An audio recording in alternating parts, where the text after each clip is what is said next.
Ushawahi kuona mtoto ule muda ambapo analia au anagoma kufanya vitu akihitaji attachment ya mzazi au akihitaji ukaribu wetu au anataka kufanya vitu ambavyo anapenda yeye, tukimzuia huwa analia au hataki. Lakini huwa sisi tunaona ni ujinga au ni usumbufu.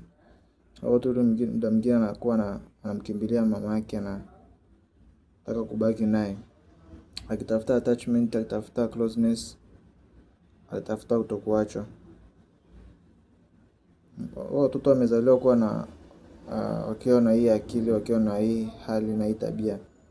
Lakini pia kuna watoto ambao wamezaliwa na akili tofauti tofauti, lakini sisi tunaona labda ni watoto wa kawaida au wasumbufu. Lakini tabia yoyote ambayo mtoto anaifanya akiwa mdogo ina mchango mkubwa sana katika ukuaji wake, ina mchango mkubwa sana katika utu uzima wake.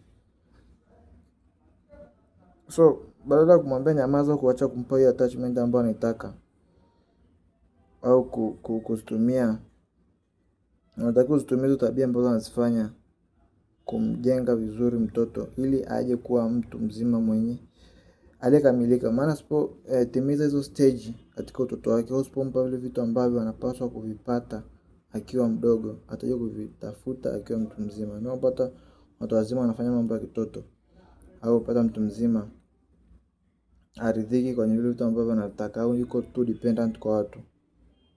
Au wale watu ambao kwenye mahusiano lakini wanafanya mambo ambayo si ya kitu uzima, unasikia watu hawajakuwa matured au hawajafanyaje. Ndio vitu ambavyo uliwanyima. Kwa wewe kama mzazi au kama mzazi mtarajiwa, unapaswa ujue kama mtoto wako na kile kitu chochote ambacho anakifanya katika udogo wake, unatakiwa umpe nafasi aweze kuexercise vizuri. Maana akivuka hizo stage bila kukipata, atakuja kuwa mtu wa ajabu sana huko mbeleni.